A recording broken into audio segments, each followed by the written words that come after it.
svetosti, vaše preosveštenstvo, časni oci, dragi prijatelji Doma omladine, večeras imam veliku čast da ova kuću predstavlja jednu poprilično čudnovatu promociju više dela episkopa Hvostanskog gospodina Alekseja, koji u sebi sadrže mnoge priče, mnoge pouke, mnoga znanja.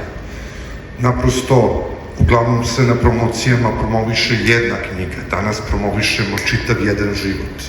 Jedan život koji je protkan evanđeljem, koje čujemo iz usta drugih, onih koji su crkvu čuvali i crkvu gradili kroz vekove, a koji je episkop Aleksej uspeo da zabeleži.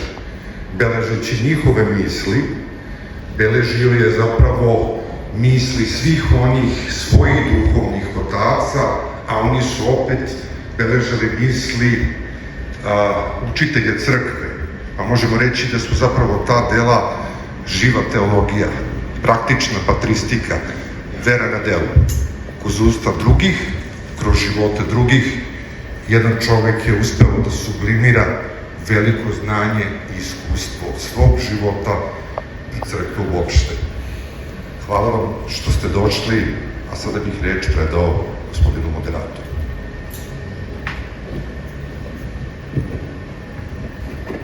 Vaše svetosti, vaše preosveštenstvo, visoko prečasni časni oci, bogoljubivo monaštvo, gospodo hrišćanska, dobroveče i pomaže Bog. Pred nama se nalaze knjige koje su izašle iz pera preosvećenog episkopa Hvostanskog gospodina Alekseja, vikarnog episkopa njegove svetosti, patrijarha srpskog gospodina Porfirija. U sferi tradicije pravoslavne crkve, a po učenju svetih otaca, poslušanje se stavlja iznad posta i molitve. I ova dela koja se nalaze ovde pred vama su plod poslušanja. Naime, u jednom bliskom vremenskom intervalu Amfilohije i episkop Bački, gospodin Irinej, su rekli tada ocu Alekseju da sećanja svoja zapisati mora. I tako je i bilo, jer sve ono što se desilo, a nije zapisano, osuđeno je na zaborav, a kako često kaže i sam vladika Aleksej, citirajući blaženo ustulog episkopa Žičkog Hrizostoma. Spomenuši episkopa Žičkog Hrizostoma, sa nama večeras ovde je sveštenik i dugogodišnji saradnik vladike Hrizostoma. Sada bih njega zamolio, visoko prečasnog protoijereja crkve rođenja Presvete Bogorodice u Vrnjačkoj banji, gospodina Radoša Mladenovića, da kaže nekoliko rečenica o knjigama vladike Alekseja.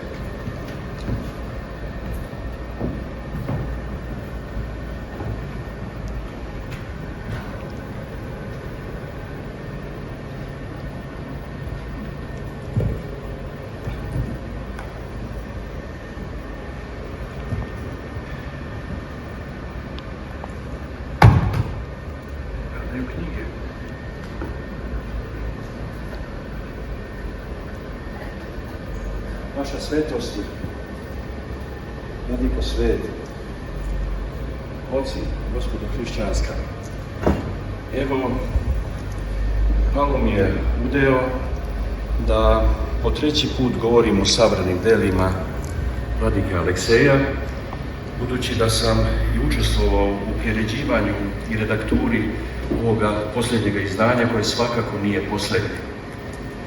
Ali pre toga da kažemo kratko. Kada sam bio student sredinom 80. godina, dogodio se Dom omladine Beograda, koji je oveštalo običajnost komunističke prestonice diktiranu aparačicima naseljenim iz različitih krajeva SFRJ, razdrmao, osvežio i oživotvorio. strogo kontrolisani spontanitet studentskih pokreta, partijskim sekretarima kontrolisan univerzitet, izašao iz sebe i u Domu omladine se oslobodio. Duhovna sloboda 80-ih eksplodirala je upravo u ovom prostoru Doma omladine. Decembar 82. januar 83. A detonator je bila serija dijaloških tribina pod naslovom Religija i mistika. Prostore slobode za nas studente otvarali su profesor antički i savremene filosofije Branko Pavlović, pisao je duhom Čika Miše Đurića, profesor patrologije Bogoslovskog fakulteta jeromonah Atanasije Jeftić, čuveni Nikola Milošević, spiritus rektor edicije Dostojevski kao mislac, koja je svetu Beogradskog univerziteta kao temu vratila i iznova podarila kategorije hrišćanske filosofije i antropologije, profesora hrišćanske pedagogije i pastirskog bogoslovlja jeromonaha Amfilohija i drugi sledstveni njima. Interesovanje je tada bilo toliko veliko da je ondašnja uprava Doma omladine umolila rvače nekog rvačkog kluba u Beogradu da snagom i veštinom svojih mišića spreče da ne pregazimo jedni druge prilikom ulaska u veliki amfiteatar. A svi smo žudeli da vidimo te barjaktare slobode tadašnje. Kada sam ulazio na vrata Doma omladine danas, napravio sam malu metaniju i pomenuo gospodina Nenada Dakovića, ondašnjeg moderatora ovih tribina, koji je uspeo da monološku diktaturu vladajuće partije razvali i preoblikuje na dobrobit pre svega univerziteta i studenata. O književnom i bogoslovskom delu vladike Alekseja govorio sam nedavno u prostoru kripte hrama Svetog Save, zahvalan na poverenju da budem redaktor ovog izdanja njegovih sabornih dela. Tada smo utvrdili da je književno delo vladike Alekseja svo sazdano iz pesničkih slika, da kazivanja ranije poznata iz dečanskih priča i susreta sa starcima, iz priče iz nezaborava, iznova boje slike koje tekst stvara i proizvodi. Svako novo čitanje je po svemu kao prvo. Ovo i sada izgovaram kao pohvalu našem dobrom starcu Alekseju, jer je malo pisaca čiji tekst proizvodi automatsku vizualizaciju sadržaja i detalji u ranijem čitanju nezapaženi pojavljuju se kao nova slika. Stil starca Alekseja je ikoničan, kao što mu je i ceo život bio ikoničan. Na ovom mjestu da kažemo kratak ekskurs. Priče iz nezaborava sadrže jedno predanje o 3 hrasta, 3 duba. I to predanje o 3 hrasta je lajt motiv monaškog života i duhovne pojave starca Alekseja u našoj crkvi, a to znači u našim srcima, jer ako se crkveni život ne odrazi u našim srcima, onda ga džabe i živimo. Opet jedan kratak ekskurs. Monaška gnoseologija je tačno detektovalo. Srce je organ pamćenja, a razum smešten u mozgu je oruđe zaborava, da lakše preživimo sopstvena nepočinstva racionalizacijom greha, dok nas srce ne natera da ispovedimo. Nastavljamo 3 duba. Prvi dub je dub njegovog detinjstva u rodnom selu Podno Prokletija, drugi dub je Mandrijski u Palestini, ispod kojega su Avram i Sara ugostili Svetu Trojicu, Boga živog u liku 3 anđela, a treći dub u porti manastira Svetog Luke, koji je uslovio da otac Aleksej na tome mestu zastane i zbog njega i okolo njega, a sve u slavu Božju, sazda opštežiće i daruje parče Svete Gore nama, na mestu gde ga je Sveti Duh treptajem lišća stoljetnoga duba nagovorio da zastane. Naprosto je otac Aleksej došao tu u Temnić, između 2 Morave, Zapadne i Velike Morave, gde je po predanju bio manastir, vjerovatno osnovan od Isihasta, jer se Temnić nastavlja na Mojsinsku Svetu Goru. Zna se da je taj prvi manastir razoren 1428. godine, onda kada je pao Kruševac pod Turke, a da je ponovo razoren 1810. kada je bila čuvena velika varvarinska bitka. Mesto zapustelo, ali onda, zahvaljujući čudesnom zbivanju i snoviđenju, jedan od meštana, seljak, je počeo da zida crkvu sa svojima od silikonske cigle. Tu kao prednajava došle su dve iskušenice, a potom starac Gavrilo Bošnjanski. Ali oni su bili prednajava onoga što će se desiti. Kada je starcu Alekseju ponuđeno da tu osnuje opštežiće, nije bilo dileme kada je stari 200-godišnji hrast zatreperio svojim lišćem. I onda treptaj toga lišća je bio nagovor da se na tome mestu ostane i zastane. Vladika je došao 2002. a 2003. godine o Đurđevadnu počelo je obnova manastira. O tome govori ova monografija Manastir Svetog apostola i evanđelista Luke u Bošnjanu. Na prvom koraku mala crkvica je opremljena bogoslužbenim sasudama i knjigama da bi mogli nesmetano da organizuju svetotajinski život, a onda odatle direktno iz Svetog Putira, sa Svete liturgije, izronili su velika crkva posvećena Svetom Luki, kneževa kula zvonih sa 8 zvona i paraklisom posvećen Svetom knezu i Svetom ruskom caru Nikolaju, zatim letnjikovac, manastirski konak sa narodnom trpezarijom, na ulaznoj kapiji velelepna crkva svih svetih, agijazma sa lekovitom vodom, skit presvete Bogorodice Pečke Krasnice, zatim novi zvonik sa carskim zvonom od 13 tona. Eto, to zvono je prednaznačilo izbor starca Alekseja za episkopa Hvostanskog. To je bilo 13. zvono, uz Markovo zvono od 2 tone i uz kneževo zvono koje je bilo još i veće. Posljednji građevinski poduhvat pred izbor za episkopa Hvostanskog, našeg vladike Alekseja, koji zaokružuje eklesiologiju, jeste izgradnja manastirskog groblja. Život večni zadobija se u hramu na svetim liturgijama, ali polazna tačka ponovnog živog ličnostnog susreta Boga i čoveka bit će na grobljima, kada će prvo mrtvi vaskrsnuti, a potom mi živi zajedno sa njima izneseni na oblacima u susret Gospodu. Opet mali ekskurs. Nedavno mi je sestra Teodora Žička, predivna monahinja. Uostalom, sve sestrice Žičke su sestrice pčelice.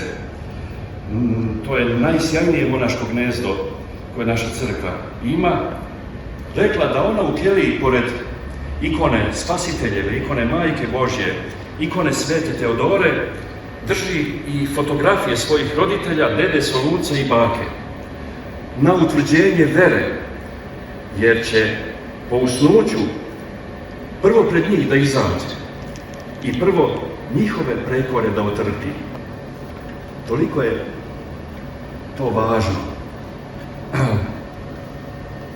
Ali kao što nema mesta za slučaj pod kapom Carstva Nebeskog, tako ni ovaj zamah u trajanju od svega 19 godina urođenoj posla da se 3 ljudske generacije na njema dokažu, ne bi bilo da nije bilo iskustvenog opita u susretima sa starcima.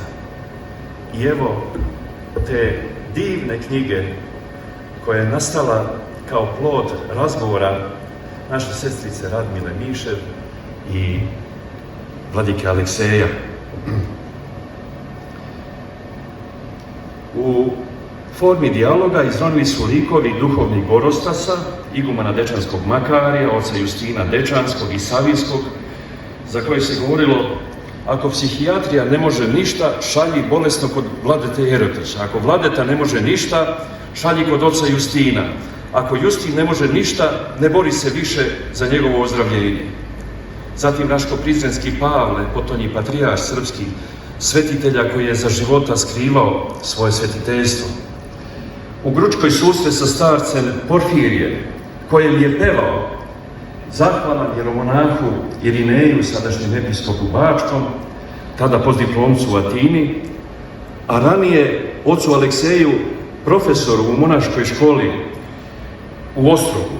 Zatim tu su likovi monaha Ilijana, isposnika, Pitarima, starca, Pajsija, svetogorca, starca Nikanora, hilandarca, prosvetitelja Australije, velikosilnika Serafima, Karuljskog, starca Ignjatija Mandrijskog, starca Grigorija Srbina, monaha manastira Svetog Save Osvećenog, zatim monaha, susreti sa monasima Svetog Grigorija Hozevita i drugih. U proslovu priče iz nezaborava zapisali smo da književno i bogoslovsko delo vladike Alekseja i izvire i uvire u dubine pravoslavnih hrišćanskih predanja, da je život crkve u stvari predanje, da je u predanju prisutnjen Hristos, da je blagodatni život naroda Božjeg pretočen u reči i da su 2 toma priče iz nezaborava doprinos vladike Alekseja toj velikoj nedopisanoj knjizi živog predanja, žive crkve Hristove. Živi Bog se u živoj crkvi neprestano otkriva i kroz dela velikih ljudi, pri čemu društveni čin i rang uopšte nisu važni za starca Alekseja. Nepismena majka iz planinskog sela Štula stoji ramenom uz rame sa velikim mitropolitom Antonijem Hrapovickim, jednim od najvećih monaha 20. veka, možda i najveći. Gradonačelnik Ljubljane iz 41. Ivan Hribar, koji nije hteo da prihvati od fašista ponuđeno mesto gradonačelnika 41. godine, nego sa zastavom kraljevine otišao i utopio se, da time pokaže bunt. Zatim, uz žitije igumana Pahomija kralja, zapisano je žitije Dečanskih borova, čitava galerija svetih ljudi i događanja svetosti, čija bi žitija bila zaboravljena, da i duh vladike Alekseja nije za nas sačuvao. Pri čemu ukazujemo čitaocu da je vrlo važan redosled priča i da redosled krije tajnu šifru namere pisca. Opet mali ekskurs. Nobelovac Bunjik, veliko ime ruske književnosti, napisao je Tamne drvorede, Tjomni aleji, 40 ljubavnih priča za 40 dana velikoga posta. A pošto je dovršio pisanje, onda je 11 godina smišljao redosled. Kojim redosledom koju da objavi, da bi, eto, i spoljašnja forma knjige upotpunila njegovu osnovnu ideju. Toga se držao i naš vladika Aleksej. Priče iz nezaborava se završavaju poglavljem Neznani heroji, koje govori o zlikovačkom bombardovanju Srba od NATO pakta 1999. godine i ljubavnom podvigu grčke crkve i grčkog naroda prema našem narodu. Poglavlje počinje imenom Marinosa Rikudisa, kapetana grčkog ratnog broda Temistokle, koji nije htio da uplovi u Jadran i bombarduje Srbe, a završava se pismima mitropolita Jerisosa i Svete Gore Nikodima, koji je brigu o transportu desetine šlepera hrane i lekova blagoslovom prepustio arhimandritu Alekseju da ih doveze do sabirnog centra u Vranju. Pri čemu treba imati na umu da su šleperi putovali drumovima koje su razarale aviobombe NATO zlikovaca. Dijagnozu i pravi razlog bombardovanja mitropolit Nikodin, a to je objavljeno u njegovim pismima i u ovoj knjizi, vidi u mržnji franačkog zapada prema pravoslavnima. Kaže on: šta god Franci uradili da sravne Srbiju, pobjednik će biti mučenički srpski narod, a zapadnjaci će ostati iscrpljeni i ismijani na večitu sramotu. I još, piše mitropolit Nikodin, Franci nemaju obraza jer ne poštuju bogočovečanski obraz Hristov, a crkva, kaže on, nije reakcija na zlo, nego je otpor zlu i da zato pravoslavna Srbija pruža otpor. I da sada predstavimo dečanske i druge priče. Ako te zaboravim Kosovo, Jerusalime moj, neka me, Gospode, zaboravi desnica tvoja. Ako te zaboravim Metohijo moja, neka se jezik moj prilepi grlu mome. Ako ne započnem svaki psalmopoj tebi, Metohiji našoj. Ovo je bio Jeremijevski vapaj vladike Atanasija nad raspetim Kosovom i Metohijom. Zavedeni partijom, zaneseni ateizmom i evrounijatizmom, potomci oni koji su tamničili monahe Makarija i Justina, danas ne umeju da se snađu i polako dovršavaju posao onoga što su Franci nekako osmislili. Taj posao jeste da se Kosovo i Metohija preda inovernima. Ali, znate, na put političkih odluka isprečili su se dečanske i druge priče. I svedstveno tome gračaničke i druge priče. I Pećašija sa svojim predanjem, i Sveti Arhangeli sa svojim predanjem, i Bela crkva Samodreža koja je pričestila vojsku Svetoga kneza, i Žičke i druge priče, i Studeničke, i Mileševske, i Tvrdoške, i Ostroške, i sve manastirske priče i manastirska predanja.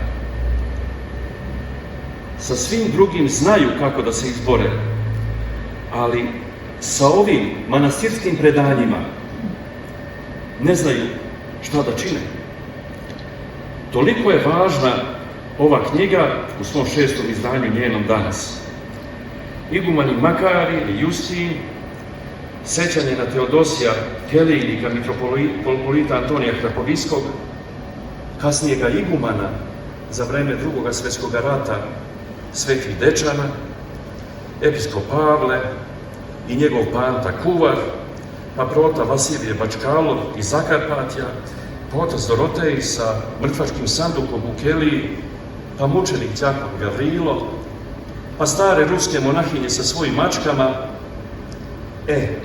To je glavna brana.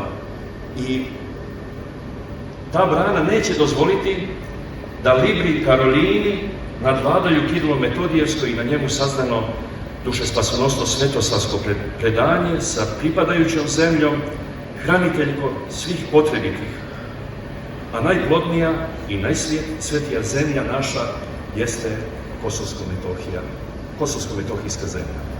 Hvala vam, Vladiko, na ovom dvigu i podvigu vašega spisateljstva. Eto.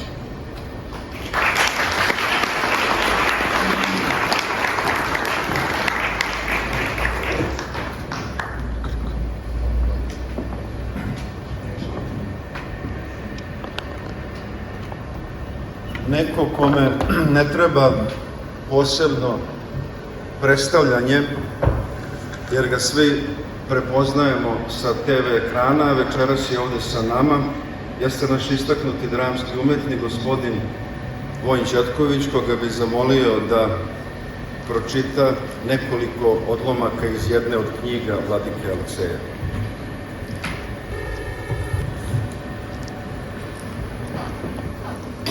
Đak Milomir i manastirske kuvarice. U manastiru Dečana kuvarice su bile stare žene. Neke su bile monahinje, a druge su se pri kraju životnog puta spremale za monašinje ili da pomažući dok mogu u sigurnom okrilju manastira dočekaju kraj zemaljskih dana.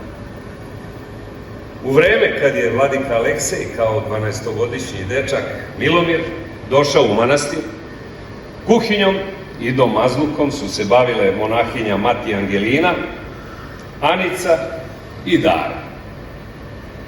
Mati Angelina je zamonašena posle pogibije sina Vasa, koji je kao i Darin sin Boro stradao na Sremskom frontu. Bili su nedorasli dečaci od 15-16 godina.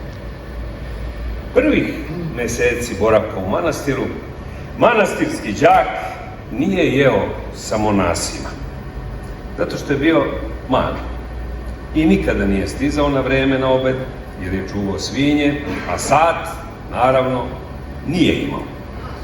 Bilo je određeno da jede u kuhinji, ali ručkovi u kuhinji nisu bili onakvi kako je arhimandrit Makarije mislio da će biti.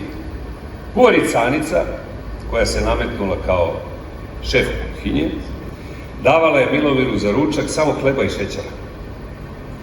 Mesila je nekakav gnjecav, kiseli hleb. Odseče komad, sipa odozdo šećera, pokvasi malo vodom, da se šećer ne prospeka, trči i ajde dete, čuvaj stopu. Došao jednog dana Milomir na ručak i čuo kako mati Angelina kaže da bi mališan trebalo da ruča sa njima. A Anica odgovara, neka ga, njemu je šećer najbolji.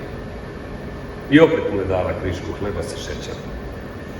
Vladika Aleksej priča o tome. Dok je trajala rasprava među kuvaricama, video sam da su iz rerne izvukle ogromnu šerpu punu paprika punjenih sirom.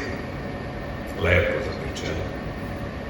Rumeni se korica, mirišu i mame. I ja bih da jedem, ali za mene nema. Sve mi se okrenulo. Smučilo mi se. Smučilo i stužilo. U to vidim da je kuhinjska ekipa otišla u trpezariju da postavlja stolove. Leti je kod nas bilo mnogo gostiju.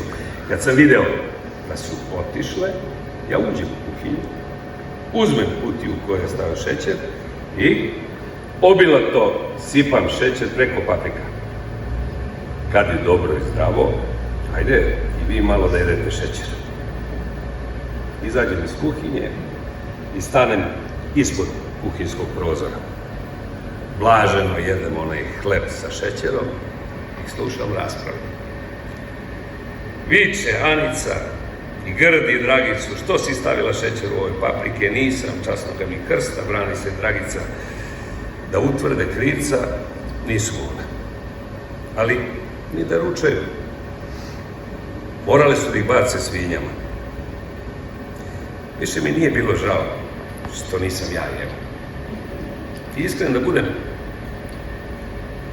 bilo mi je drago što ni one nisu ručale. Otac Makarije se samo nasmeo. Znao je on ko je to mogao da uradi, a dosetio se i ostalom. Pa je rekao da od tog dana i Milomir ruča samo nas. Kupovina Boze u Prizrenu. Kada sam uspešno završio monašku školu i postao iskušenik, Makarije je molio blagoslov vladike Pavla da upišem bogosloviju u Prizrenu. Vladika je blagoslovio i ja sam došao u Prizren. Jesen rana. Nekoliko dana, u vreme upisa, trebalo je da boravim kod vladike Pavla.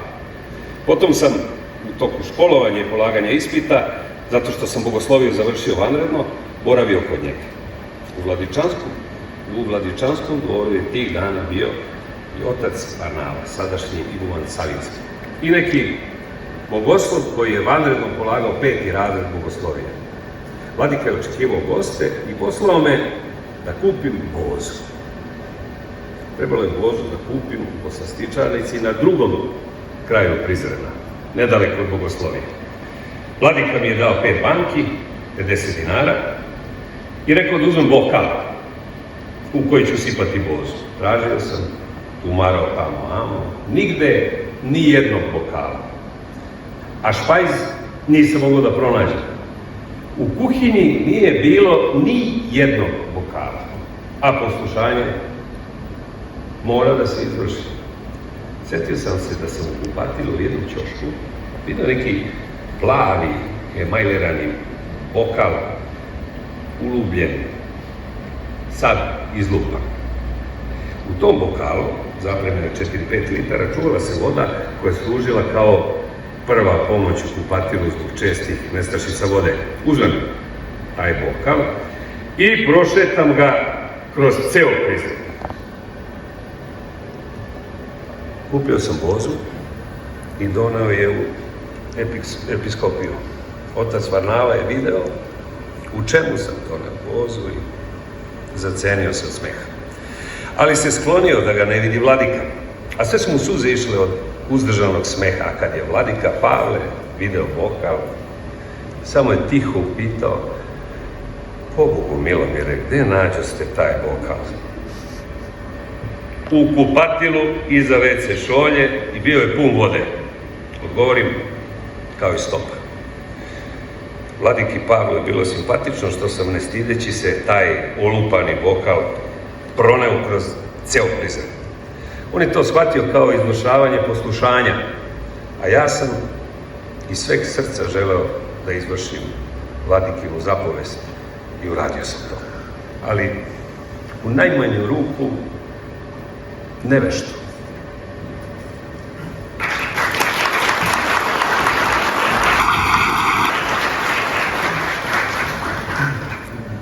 Sva ova dela koja se nalaze pred vama, tradicionalno govoreći, nisu nikako neorganizovani odušak ispovesti, odnosno onirički delirijum sa terapeutskim ciljem. Šta više, ona su gvozdeni skelet ugrađen u amfornu materiju dela, izgrađena naporom autora da u tom ciklonu reči obrazuje jedno suštinsko i jedno duhovno značenje ovih priča. O suštinskom značenju priča u ovim knjigama nekoliko rečenica, o tome prozborit će vanredni profesor za predmet dogmatika sa uporednim bogoslovljem na Pravoslavnom bogoslovskom fakultetu Univerziteta u Beogradu, časni protođakon, dr. Zlatko Matić.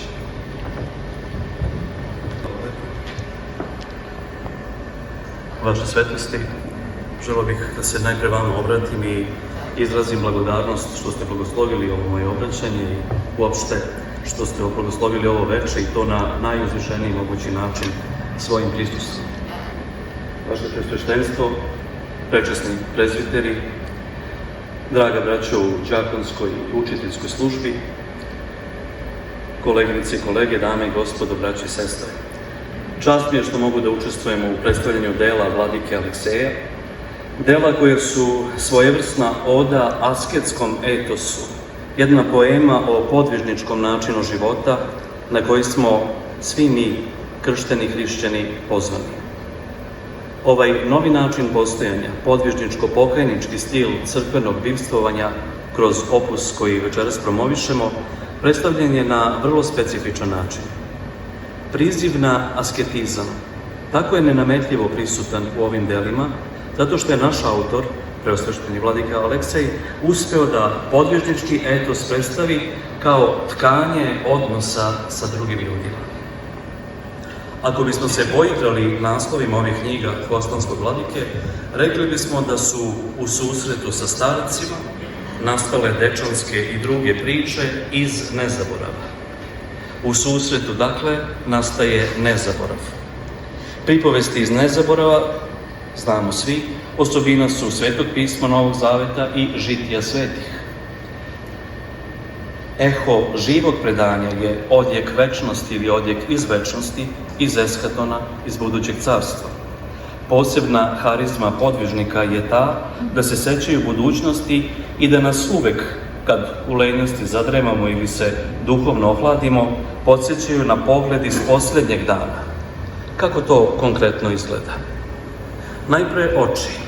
Oči kojima naš autor vidi bližnje, o kojima piše, su bezazlene i eskatološke.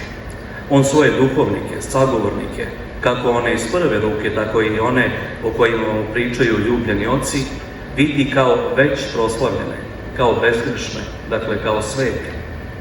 Kroz britke i veoma poučene anegdote vidi se da vladika zna za slabosti ili neke prirodne nemoći svojih saputnika sa kojima se uputio ka večnosti.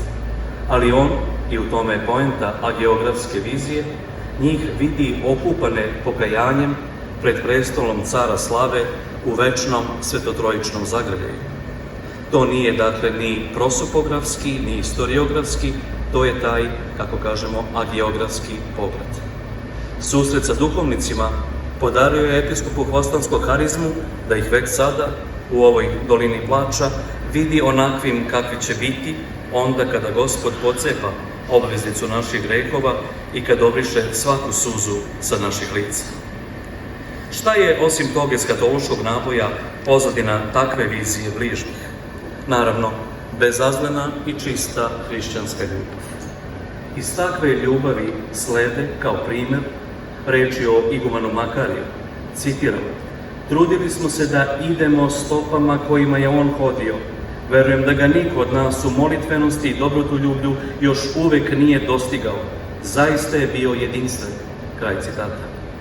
Mnogo pouka u ove dve rečenice. Zamišljam jednog oca koji krči put kroz sneg svojoj deci i onda sinovi gaze upravo u te otiske koje u snegu ostavi otac. Pa zar to nije predanje koje nas uči kroz reči kojima počinju sve odluke vaseljenskih sabora? U svemu, sledujući svetim ocima, učimo, ispovedamo itd. Ide odluka ili oros sabora. A kraj malopređašnjeg citata donosi još jednu teološku podlogu kojom potvrđujem stav da su eskatološki naboj i ljubav podmet tog agiografskog pristupa koji sam našao u ovim delima. Podsjećam vas, iguman Makarij, a isto se može pročitati u opisima drugih ličnosti iz ovih knjiga, je za našeg vladiku jedinstven. Tako je rekao. Zaista je bio jedinstven. Savremena pravoslavna antropologija, strogo se pozivajući na svetotačku, pre svega kapadokijsku reč o čoveku, tvrdi da je čovek ličnost jedino ako je za drugoga jedinstven, neponovljiv i večan. Uzmite opis bilo kog vladičinog starca, ali i vernika, matuške, bilo koje opisane vernice, laika, uverit ćete se da su oni baš tako viđeni, kao ličnosti, večne, unikatne i ljubljene. Baš tako. Ili njegovim rečima, kao svetli likovi, jedno od poglavlja jednog njegovog dela, kojima se prinose i prislužuju ove priče umesto voštanica. Opet sintagma kao podnaslov jednog dela. Priča iz nezaprava. Kako ličnosti, tako i događaji, ali i veliki duhovni prostori bivaju viđeni kao govoreni ili budući, opet spaseni. Jer sva tvar treba da se spase, po čemu nas uče podobnici, znamo, brigu za ljubu, za životinju, za sutra. Tako naši manastiri, pa sveta zemlja, pa sveta gora, pa sveta Rusija, pa sveti cari, svi su u ovim pričama vladičnim viđeni kao novi i besplatni, okupani. Na više mesta vladika podsjeća na nezavršenu liturgiju u veličanstvenom, ranjenom i tužnom Carigradu i velikomučenika, našeg Konstantina 11. Dragaša, poslednjeg romenskog cara. Podlači vladika Aleksej ovdje govori o nezavršenoj liturgiji, o otvorenoj priči, o nastavku događanja. Vidiš nešto veličanstveno, kaže vladika, što se sakrilo kao u ljušturu i čeka vreme da sine. Da, čeka vreme, onaj keros, ono pogodno, pravo, liturgijsko, eskatološko, sveto vreme, zaceljeno vreme, vreme kome neće biti kraja. Opet duboka eskatološka nada da crkvini vrata Adama neće odoleti. Ponovimo već sada za vladikom, što je on rekao, u to i ja čvrsto verujem. Treba samo malo sačekati, malo se strpeti, jer čekati znači izdržavati na Hristovom putu dok ne dođe. Naše je samo, kaže vladika, da čekamo Hrista Gospoda. Nije naše da ispitujemo sudove Božije, jedan seje, drugi žanje. Jedan kalemi, kao Nikajlo Hilandarac, a drugi jede slatke dudinje. Od onog što danas radimo plodove, kaže vladika, možda nećemo dočekati, ali mi to i ne radimo za nas, za sebe, nego za one koji će doći. Ponovo vaskrsavaju pred nama svetotačke pouke koje se zaključuju u tome što mi zovemo pravoslavni etos drugosti. Ali iskreno govoreći, šta drugo možemo očekivati od čoveka koji decenijima opstaje u monaškom zavetu? Upravo monaški etos, kao radikalizovani priziv da nam Gospod što pre dođe, u istoriji se projavljuje tako kao da je carstvo već tu. Devstvenost, nesticanje, poslušnost, sve su to realnosti budućeg veka. Nalaze svoje ispunjenje onda kada smrti više ne bude. Živeći u ikoni u stanju besmrtnosti, podvižnik sve ljude vidi kao potencijalnu sabraću u večnom zagralju Oca i Sina i Svetoga Duha i već sada meri sebe kroz njih. Zato u ovim delima Hvostanski anđeo vrlo malo govori o sebi. Istina, prilično nenametljivo pripoveda o događajima iz svog života, ali ih uvek povezuje sa drugima. Vladika Aleksej ne piše ispovesti. Nema te u zapadnom hrišćanstvu prisutne introspekcije, zagledanje u sebe. Kad želi da nam kaže nešto o sebi, on nam priča o drugima. Sveti oci i njegovi duhovnici naučili su ga najvišem podvigu, da u drugome vidi Hrista svoga, da u drugome vidi spasitelja svoga. Pravoslavnima nama ne treba psihološka analiza ili neko unutrašnje ogledalo. Ne, drugi, bližnji je moj odraz. On mi govori o meni, on mi sudi, sa njim delim budućnost. Citiram, srećemo se sa njim ponovo tamo gde nema rastanka, kraj citata, i pogledati se licem k licu. Taj pogled, taj susret, bit će nama sud. Poštovani sagovornici, dozvolite mi na samom kraju samo nekoliko zaključnih sintetičkih misli. U knjigama koje večeras nudimo vašoj ljubavi osluškuje se eho živog predanja. Kroz ova dela se ovom svetu nudi drugačiji, drugi, budući eon. Ovo štivo, baš zato što je pravoslavno, kao trn u telu sveta treba da ga neprekidno bocka i podsjeća da mu nešto nedostaje, da mu neko veoma nedostaje i da taj neko nije niko drugi do sam vaskrsli Gospod kao pobedilac smrti. Tako, dragi moji, kad naiđe kriza, kad senka sumnje padne na našu veru, a čovjek nije robot, nije mašina i sve se to dešava u vidu iskušenja, i se tako nešto desi, treba da uzmemo priče iz nezaborava i da se susretnemo i mi sa starcima, ali konkretno sa svojim episkopima, sveštenicima, bližnjima, i da sa njima još jače, najjače, a to znači na liturgiji, zamolimo Gospoda da nam što pre dođe. Tada ćemo ponoviti sa episkopom Hvostanskim Aleksejem sledeće. Traje vera o povratku cara, u to i ja čvrsto verujem, i postaćemo sa njim vesnici zore mesijanskog dana. Presvešteni vladiko, čestitam na uspešnoj promociji vaših dela, ali promociji podvižničkog etosa naše svete crkve. Hvala vam strpljenje i pažnje.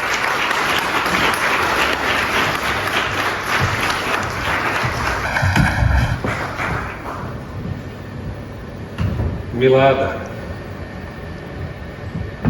Tokom boravka u Svetoj zemlji upoznao sam u Vitlejemu nekoliko starijih žena, udovica, pravoslavnih Arapkinja, koje su, čini mi se, bile revnosnije nego svi mi koji smo živeli.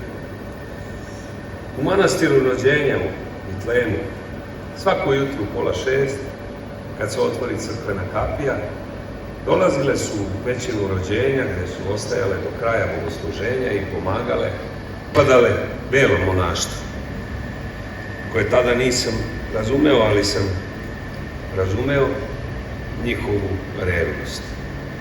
Bile tu Milada, pa Farida, a drugima imena ne znam.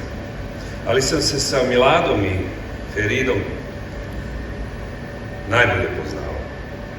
Ferida je ubrzo umrla, a Milada se upokojila uoči Božića 1989. godine, malo pre mog povratka u Srbiju.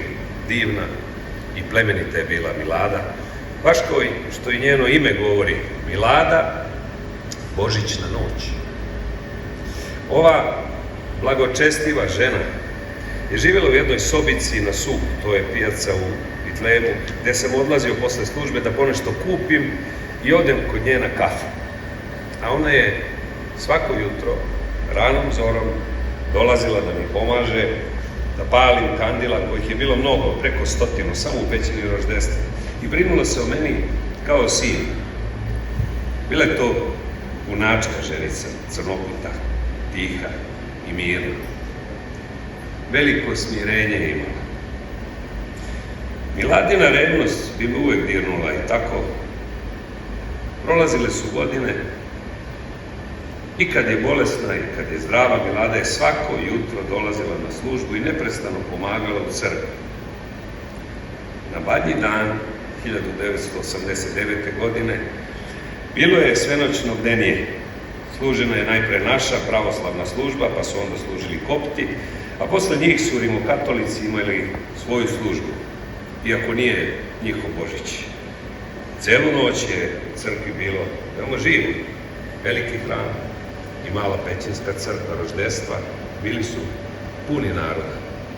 Miladu nismo videli te noći, ali ujutru, na Božić, svi su primetili da Milada prvi put nije došla na božićnu arhijerejsku liturgiju koju uvek služi patrijarh.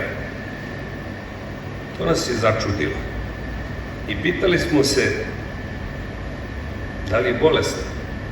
Posle sam saznao od jedne od tih sestara, belih monahinja, da se Milada upokojila onoga časa kada su božićna zvona zvonila, da se otvore vrata na crkvi u 5:30. Sačekala je Milada, verna sluškinja Hristova, vreme da pođe u crkvu. Kad su se otvorile dveri hrama roždestva Hristovog, njena se duša uz bruj božićnih zvona minula u nebo. Milada, Verida i Marija Grajib bile su divne Arapkinje, čvrste, plamene vere. I moram da priznam, njihovo moljenje, njihove molitve su bile čudesne. Zaista, moje ne mogu da se uporede sa njihovima. Video sam kod njih nešto neobično i divno, što nigde drugo nisam video. One dođu, stanu pred ikonu, naročito Bogorodice, one na ulazu u Vitlejemsku pećinu, rukom maze ikonu, razgovaraju sa ikonom. Pitao sam ih, kako bi to? Odgovarale su, pa ono je tu. To je plod jake vere.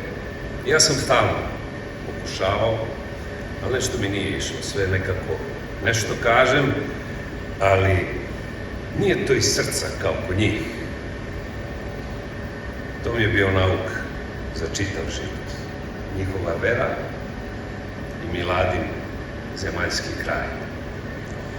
Verujem da je Bogomladenac to isto jutro primio u Carstvo nebesko Miladu iz Vitlejema, mesta rođenja Hristovog. Čudesna je bila snaga vere tih divnih starica, pravoslavnih Arapkinja, Veride, Milade i Marije Grajib iz Kane Galilejske. Pamtit ću ih dok sam živ. Nikada nisam služio liturgiju, a da ih ne pomenem u pokoje.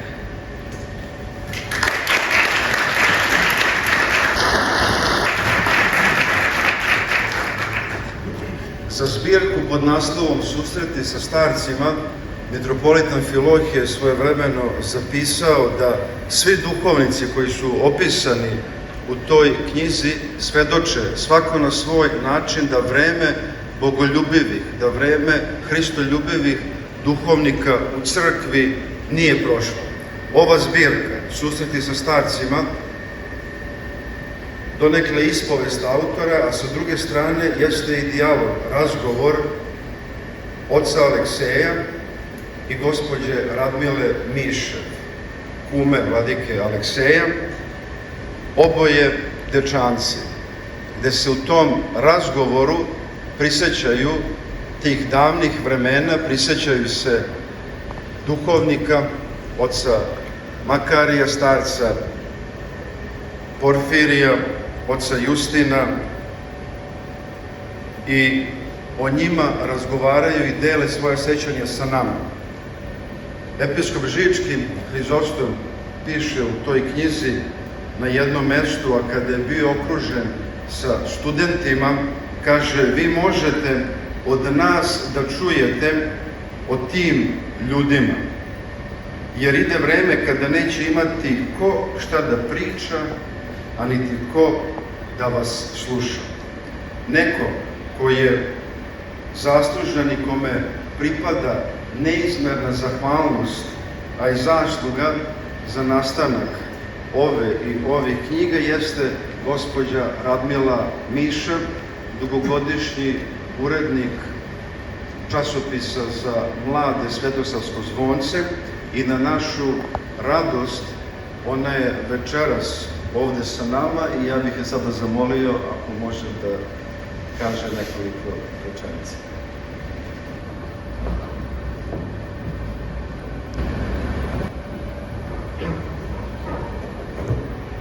Vaše svetosti,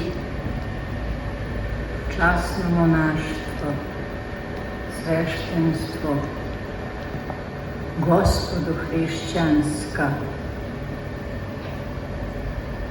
pozdravit ću vas kako sam pozdravljala 20 godina u Zvoncu i pre toga maltene toliko na Radio Svetigori. Pomaže Bog, mili moji.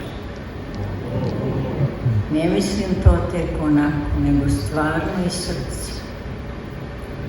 Kako su nastajale knjige? Ja znam oca Alekseja kad je došao u manastir Dečan.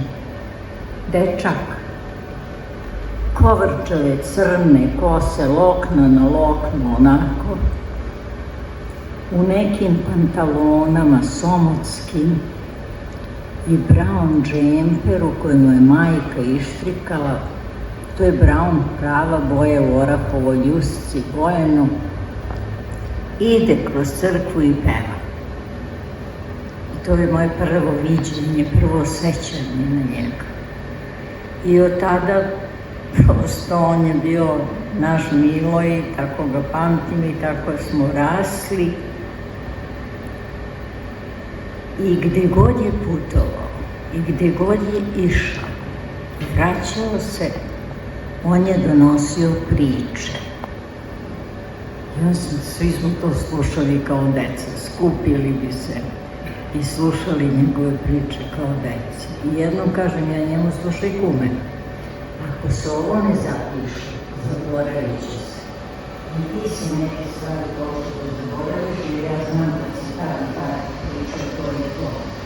Ajde, kaže, dobro, ponesem ja te red pitanja i napravimo neku vrstu intervjua. Od tih najranijih dana, njegovih prvih dana i ovih iskušenja sa kuhinjom, i bilo je tu još raznih dogodovština, jednog nestašnog 12-godišnjaka, šta može od njega drugo da se očekuje, koje blaženo pomena arhimandrit Gavrilo Lepavinski, tada đakon, učio njega i još neke đake molitvama. Na vrlo neobičan način, čudna je bila ta njegova pedagogija. Otac Gavrilo, tada đakon, taman se vratio iz vojske. 2 godine nije mogao da uđe u crkvu, jer je tada najstrože bilo zabranjeno da vojnici ulaze u crkvu. Došao željen molitve, željen tihovanja, ali jedno od poslušanja, pošto ih je malo bilo u manastiru, iz malo monaha, bilo je i da podučava ovu decu. Onda je njima Gavrilo lepo na parčićima kartona, onog od kutija isekao i ispisao molitve na crkveno-slovenskom. Onda su oni, čuvajući svinje, ili oni koji su napredovali, oni su čuvali krave, to je bio sledeći stepen, sledeća stepenica. Čitali, čuvajući stoku, čitali na glas, da je Gavrilo čuje, a on sedi negde na ćošku, a imanje veliko, livada ogromna. Međutim, čuo i onog s kraja livade i pripreti ako nešto ne čita dobro. I znam da otac Aleksej sve te molitve i dan danas govori na crkveno-slovenskom, onako kao što se u mek vosak upijaju prve uspomene, kako je govorio Platon, tako se i u dušu deteta upija prva molitva koja se uči. I to ostaje zauvek. I onda smo počeli tu priču, pa prekidali, pa kad bi on došao u Beograd, onda bi seli, nastavili priču. Ja sam onda to posle skidala s trake, sređivala i na kraju smo napravili susrete sa starcima. A pre knjige Susreti sa starcima ja sam napisala jednu malu knjižicu, povest o manastiru Svetog Luke. I to je bila prva knjiga izdata u manastiru i bila je prva lepta za podizanje trpezarije. Jer je otac čim je došao, skupio neke pare, išao u Grčku i od njegovih dobrotvorki iz Grčke dobio sve sasude i sve što je potrebno, tako da je momentalno počela se služi liturgija jer je crkva ostala potpuno prazna, bila prazna 2 godine. Oni ništa nisu imali i od tog trenutka je probojala crkva punom snagom. Posle te knjižice, ajde idemo na susrete sa starcima i to se jako dobro čitalo i ja kažem 90%, možda i 95% svih tih priča sam znala direktno od njega. Neka sam ga podsjećala na neki od događaja, ali neke od priča iz svete zemlje nisam znala. I kad mi je pričao o starcu njegovom, o duhovniku drugom, posle Makarijeve smrti, njegov usnuće u Gospodu, on je stekao na vrlo neobičan, nama neobičan način, po promislu Božjem, drugog duhovnika, starca Rusa, koji je živio u crkvi Svete Trojice i služio kod Mamorijskog duba. I otac Aleksej, prvo njihov susret je bio čudesan, vidjet ćete. Otac Aleksej je dolazio, pošto je u Vitlejemu ranije, mnogo ranije počinjala liturgija i čim bi se liturgija završila, on je izlazio i odlazio u Hevron i tamo bi došao negde na Iže Heruvimi, otprilike, u crkvi dvojice staraca, a crkva sija obasjana tom molitvom generacija monaha koji su opstajali na tom užarenom terenu. I tih poslednjih godina je nekoliko monaha izgubilo život, a onda je starac krenuo da obilazi sa ikonom Bogomajke, da noseći koju uvek nosi u torbi na grudima, da obilazi sve okolo, celu goru Mangrijsku, i od tada više nisu ginuli drugi monasi. Ali njih dvojica su bili i to se osjećalo. U toj crkvi se osjeća ta toplina molitve. Ona je sada sređena, ona je doterana, ukrašena, ali nešto nedostaje. Nedostaje taj duboki molitveni duh, ta hrabrost, ta snaga koju su oni imali. Isto tako starac je vešto krio svoju prozorljivost, ali jednom kad je otac Aleksej došao na službu, on kaže: vi prijehali, slava Gospodu. Kaže, a tako sam se molio Presvetoj Vladičici Bogorodici da ne uđeš u taj autobus. Šta je bilo? Ajde, prošlo već neko vreme, pa je otac Aleksej mogao malo sam po Jerusalimu i spremao se da pođe, neki podrasnik mu je šila neka Grkinja, koja je inače radila za crkvu, za Jerusalimsku patrijaršiju. I kako je silazio dole, tako je monah mu jedan rekao, idi brate, molim te, dole bila je grupa Grka u pećini roždestva. Oni se svi pomazuju uljem iz kandila, pogasili su sigurno sva kandila. I siđe on dole, stvarno ni jedno kandilo ne gori. Dok je on popalio svih 100 i nešto kandila i dok je stigao, zatekao je samo masu sveta uzbuđenog strašno na toj pijaci čuvenoj, odakle su i autobusi, tom trgu, odakle su i autobusi polazili za Jerusalim. Šta je bilo?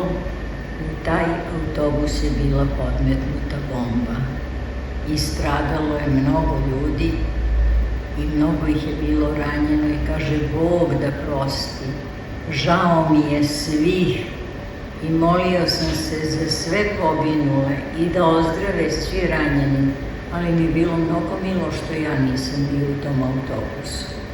Zato se starac obratio i rekao, molio sam se Majčici Presvetoj Bogorodici da ne uđeš u taj autobus. I došlo vreme, krenula knjiga u svet, došlo vreme hirotonije vladike Davida. Posle hirotonije ja sam bila sa 2 drugarice, od kojih je Slađana Ilić ovde, koji je isto tako duhovno čedo oca Justina. Ja sam uz Justina rasla, makar je sam još bio planina koja nas je razumela izvanredno. Uglavnom, kažemo, idemo do manastira Svetog Luke. Ja kažem, ali otac neće biti tamo, pa dobro, poklonit ćemo se svetinji. I odemo mi iz Kruševca u Bošnjane, kad otac Aleksej tamo. Pa rekao, kad si pre stigo? Kaže, sad će mitropolit Amfilohije da dođe. O, divota. I stvarno nije prošlo 10-ak minuta, počeše da zvone zvona, dođe vladika Amfilohije, seli mi tada još nije bilo gostoprimnice, nego u biblioteku, koja je bila malo biblioteka, malo trpezarija. I počne priča i on kaže, dobro je to. I krenemo sad, otac Aleksej, pa onda ja po nešto dodam, pa opet otac Aleksej. Blaženo počivšem Amfilohiju su suze tekle od smeha. Nekad bi se ozbiljio, pa onda opet. I kaže on ovako, okrene nam se i kaže, ne bilo vam prosto ako sve ovo ne zapišete, i ovo i sve drugo. Mi smo se samo pogledali, onako šta ćemo sad, nema druge, neka je blagosloveno. I tako je počela priča dalje da se odvija. I onda su krenule priče iz nezaborava. Uvek smo razgovarali o dečanski, druge priče je koautorska knjiga, zato što su mnoge priče u Dečanima živjele kao kockice mozaika, pa bi se tek onda spojile i vraćale na pravo mesto, na istinu, kao što je poseta kralja Aleksandra manastiru Visoki Dečani 1924. godine na Gospođin dan 28. avgusta, kada je upalio zavetne sveće carice Milice, i o tome postoji faksimil dokument u knjizi. Pa onda kako je sam otišao do škole, sutra dana škola bila u džamiji u Crnobregu, nekad se to zvalo u vreme Svetog kralja Crveni breg, i začudio se i siromak učitelj Miloš, da mu se sam Sveti Nikola pojavio na vratima, manje bi se začudio nego kad je video kralja. Ponudi mu jedinu rasklimatanu stolicu i onda je kralj odmah sa kraljicom Marijom dao prilog, a onda i sva gospoda iz vlade, ministri i svi prateći, jer je to bilo vreme i kad je patrijarh ustoličen, su dali prilog i u Dečanima je na Sredokraći između mesta Dečani i svih tih okolnih sela napravljena najmodernija osnovna škola, opremljena apsolutno svim učilima, preživela Drugi svetski rat, ali ovo sada nije, jer naravno ime su ju izbrisali. Ovo sada nije preživjela jer su morali da izbrišu i poslednji trag postojanja te, danas bi je zvali ogledne škole. To je tu događaja raznih. Priče iz nezaborava su dobile ime tako što smo razgovarali mnogo o tome i sedeći u hladu jedne masline pored Staševog groba u Hevronu, malo iznad Mamrijskog duba, kaže priče za nezaborav, kaže ondašnji arhimandrit Aleksej, a ja kažem kume, to su priče iz nezaborava. One su iz nezaborava za nezaborav. I tako ostane ime priče iz nezaborava, jer zaista mnogo je od njih nesveti, a sveti. Pitali su nas da li su ove knjige nastale pod uticajem knjige Nesveti a sveti. Nisu, zato što su nastale pre nego što je knjiga Nesveti a sveti se uopšte pojavila na srpskom jeziku. Bilo je tu još zgoda i nezgoda u toku pisanja i konsultovanja i brisanja i dodavanja, jer mi smo dečanci, to što vezuje duh Svetoga Kralja, to što je okupljeno oko kivota Svetoga Kralja diše istim duhom. I mislimo, i znam tačno njegovu misao i nadovezujemo se jedni na drugi. I šta na kraju da kažem, šta nam preostaje? A ta priča je zapisana u knjizi Dečanske i druge priče. Sem zaveta carice Milice. Darujući zavetne sveće carice Milice je ostavila i dokument o tome. Ona je inače drugi ktitor manastira, odnosno treći. Prvi je sveti kralj Stefan Dečanski, pa car Dušan. Milica je zatekla pustoš, konac i sve je bilo razrušeno, jedino slava i hvala Bogu. Crkva nije, kao što nije ni do danas, i da će Bog dok je sveta i veka da bude takva. I rečeno je, ove sveće da upali osvetnik Kosova. Ona je dobro znala da to neće biti za njena života, ni za života njene dece. I ko zna koje će pokoljenje to da dočeka. Ali doći će vreme, prosijaće vreme, pa će neko dočekati to svetlo vreme. I došlo je 1924. godine, kada je kralj Aleksandar upalio te sveće. I one sveće koje se danas vide u Dečanima jednostavno nisu te sveće. Da li su ih pretopili pa onda od njih napravili drugačiju formu, ne znam, nisu više pored oltara. One su bile od tamno brown voska i mi smo merili visinu, tada nismo ni bili svesni šta merimo. Visinu fizičkog rasta prema svećama. Prvo smo bili do onog postolja velikog metalnog u kojem su stajali, a onda posle se vidjelo da je se u stvari, da smo na taj način i duhovno uzrastali tu u sam kivot Svetog Kralja. Znači, vera, nada i ljubav, i to čvrsta vera knjeginje Milice. Hvala vam.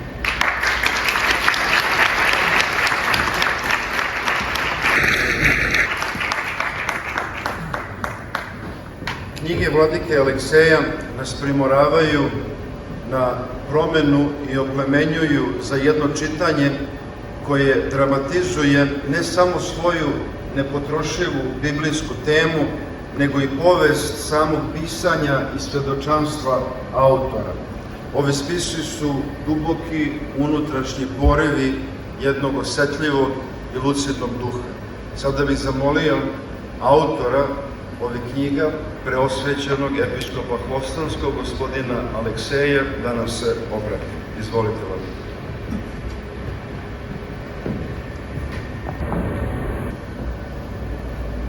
Vaše svetosti, blagoslovi, oci, braće, matuške, sestre. Uzbuđen sam večeras, naravno, to je normalno. Svjetješi je sa nama, to je velika čast za meni i radost. Jer ja poznato je oslanjam se uvek na srce. A primetio sam odnedavno prilikom boravka na Kosovu i Metohiji, Svjetješi patrijarha naše i moje malenkosti koji sam bio u njegovoj pratnji, da sam vidio da se Svjetješi oslanja na srce. A to je, mislim, najglavnije. Zato pokušat ću od srca i da govorim. Možda neće to biti nekog plana, ali ću se truditi da budem kratak, zato što su učesnici naši zaista bili iscrpni i prelepo su govorili, pa često se pitam da li sam zaista ja pisao ove knjige sa mojom kumom Radom. Ne govorim da su one najbolje. Dobre su iz tog razloga što eto sabiraju, skupljaju, dolazi do susreta. I ovaj susret večerašnji treba nas vodi onaj susret večni, kako otac Zlatko to reče. Ja bih da, s obzirom da se pominjali određeni starci koje sam ja upamtio, trebalo bi samo neke bar pomenuti, a ostale trebaju pročitati. Ja ću se samo malo osvrnuti na stvaranje Albanije, zato što postoji ta priča u mojoj knjizi u Dečanskim pričama, a Albaniju su stvarali velike sile 12. godine, na jedan način kakav nije trebao da bude, a bio bi još gore da delegat iz carske Rusije nije bio prisutan. A kako sam došao do tog saznanja, to je zahvaljujući našem pokojnom sada Stanku Bašanoviću, koji je bio ekonom manastira, sa svojom divnom suprugom Mirjanom Jovović. I čuvali su do kraja manastirsko imanje, tu su se upokojili. Čika Stano nije izbeglica, oni su prognani iz Vrake sa vladikom Viktorom 23. godine, nisu hteli da prime kalendar. Viktor je sahranjen iza crkve manastirske, na manastirskom groblju, a Čika Stano i Mirjana na Pećkom groblju. Čika Stano je bio dečak tada oko 12 godina, kada je nosio instrumente inženjerima, geometrima, koji su bili iz Engleske, Nemačke, Francuske i Rusije. U jednom momentu, kako su merili iz pravca nove Albanije, druge nije ni bilo, primetio je Rus da se nešto beli u dolini i pitao je šta je ono dole. Čika Stano, s obzirom da je znao odlično i predanje, znao i gde su Dečani i pešice su dolazili u Dečane, preko Plava, preko Kožnjara, uzviknuo je: to je carski manastir Visoki Dečani. A oni su došli ni manje ni više s namerom na 2 kilometra od manastira da postave granicu, a možda i da uđe manastir u granice te Albanije. I Rus, dao ga Bog kako ga je dao, okrenuo se i samo rekao Stanku, Čika Stanu, sad pokojno, kreni se nazad i nosi instrument.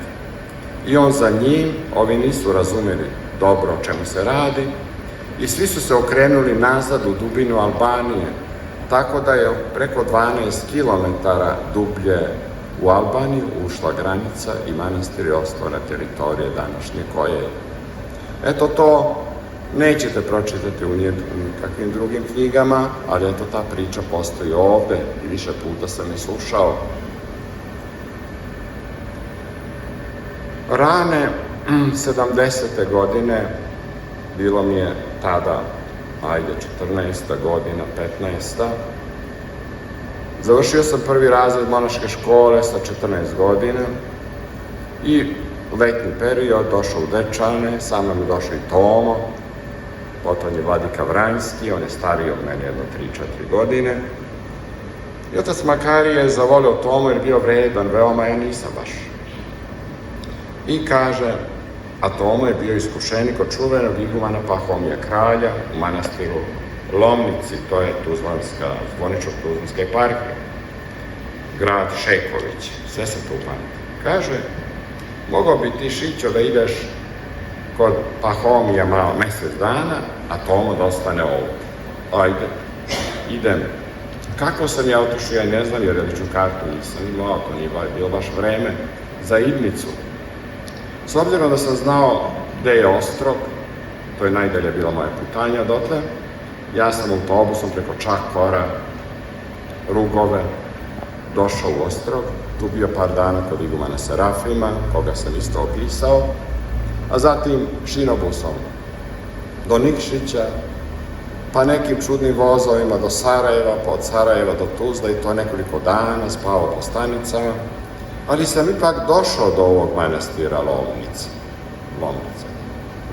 Lovnice. Uputili su me da idem uz planinu, uz jedan potok. Kad sam došao do manastira, išao sam na jedan konak gde piše Muzej Noba, manastirski konak, i ja mislim da sam zalutao.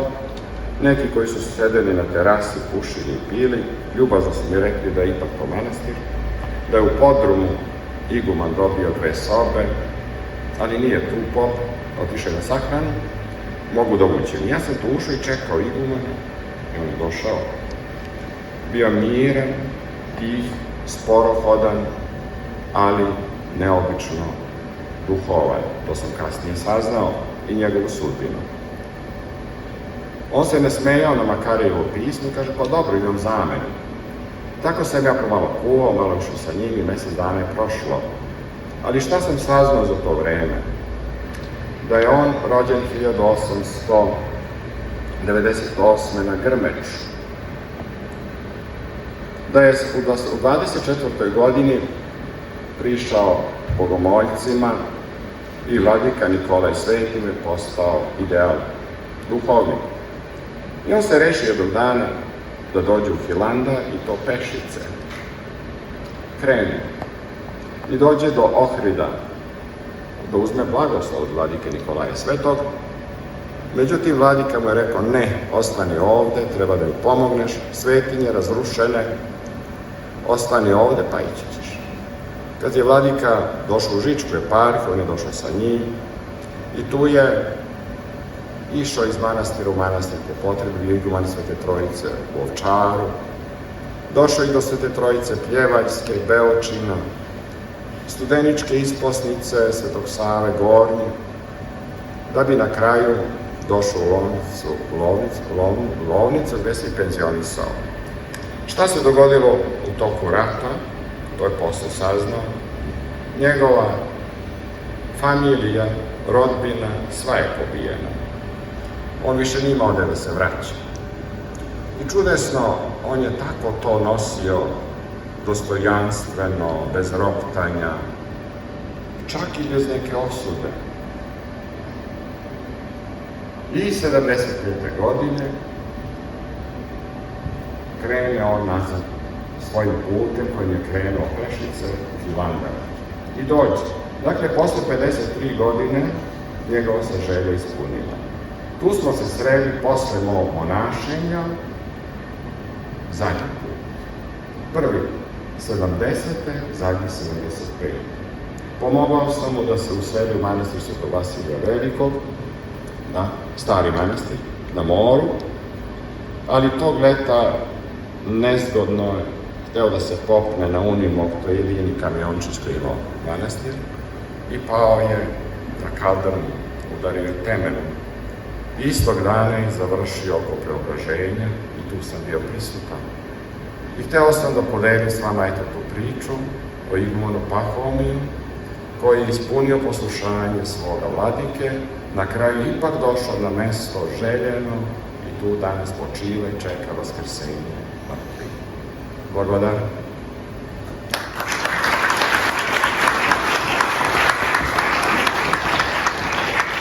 Hvala, prosvećeni vladiko.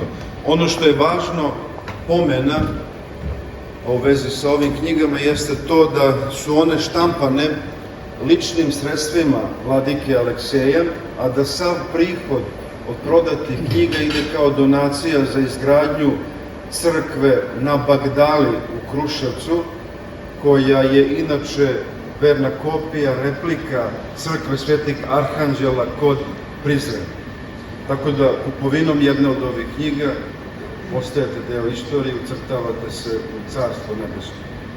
I na kraju, a kao što red i crkveni protokol nalaže, završna reč, završni blagoslov pripada našem arhijereju, arhijepiskopu Pećkom, mitropolitu Beogradsko-Karlovačkom i patrijarhu srpskom, gospodinu Porfiriju.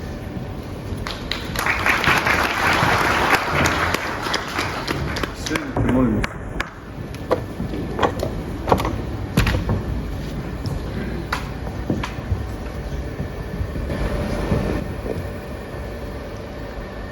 Blagodaran sam Bogu kao i svi mi što nas je blagodaću i promislom svojim okupio, a trudom i ljubavlju vladike Alekseja, i što je Gospod preko vladike Alekseja podsjetio sve nas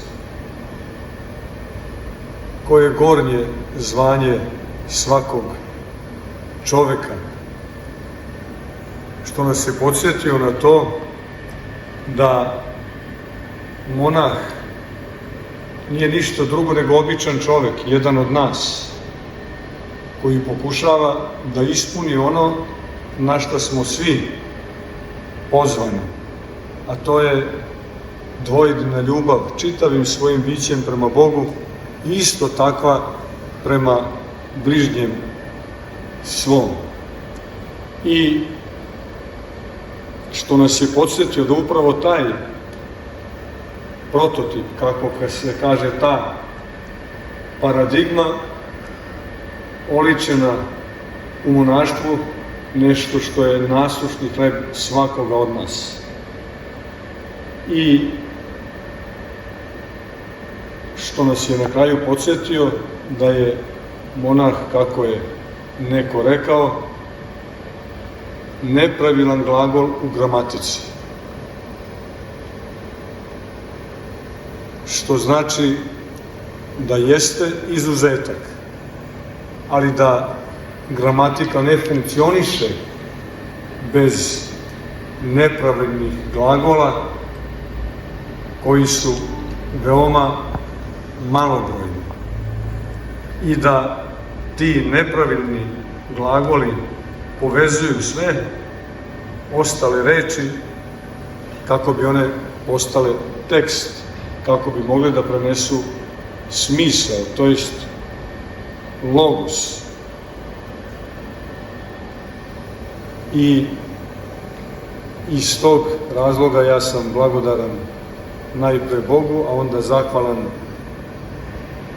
vladici Alekseju na ljubavi i trudu, njegovim satrudnicama i sa trudnicima, ali i svoj braći koja su učestvovala u predstavljanju slova vladike Alekseja, kao i svima vama koji ste prisutni, sa zaključkom da, kako je svojim rečima otac Zlatko već izneo, iako je govorio o drugima, vladika Aleksej zapravo govorio je o sebi i govoreći o drugima ispovedao se, to jest ne zatvorivši se u sebe, u svoju monadu, nego stupajući u lični, suštinski odnos ljubavi, razumevanja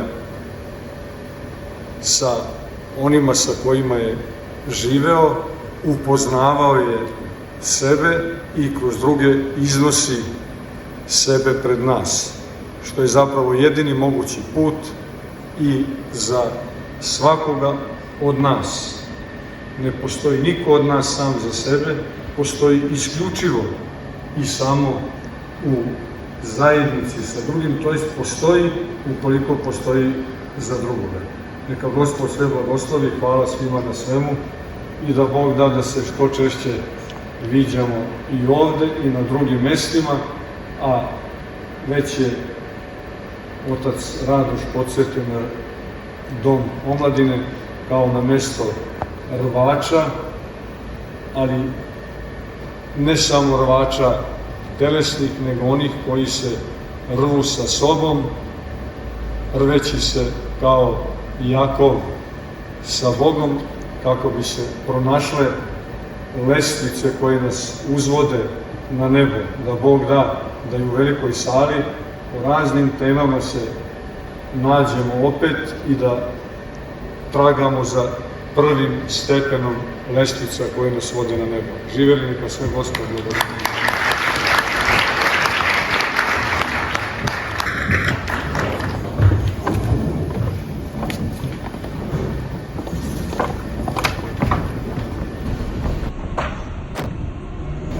Ja sad molim sve prisutne samo da nam se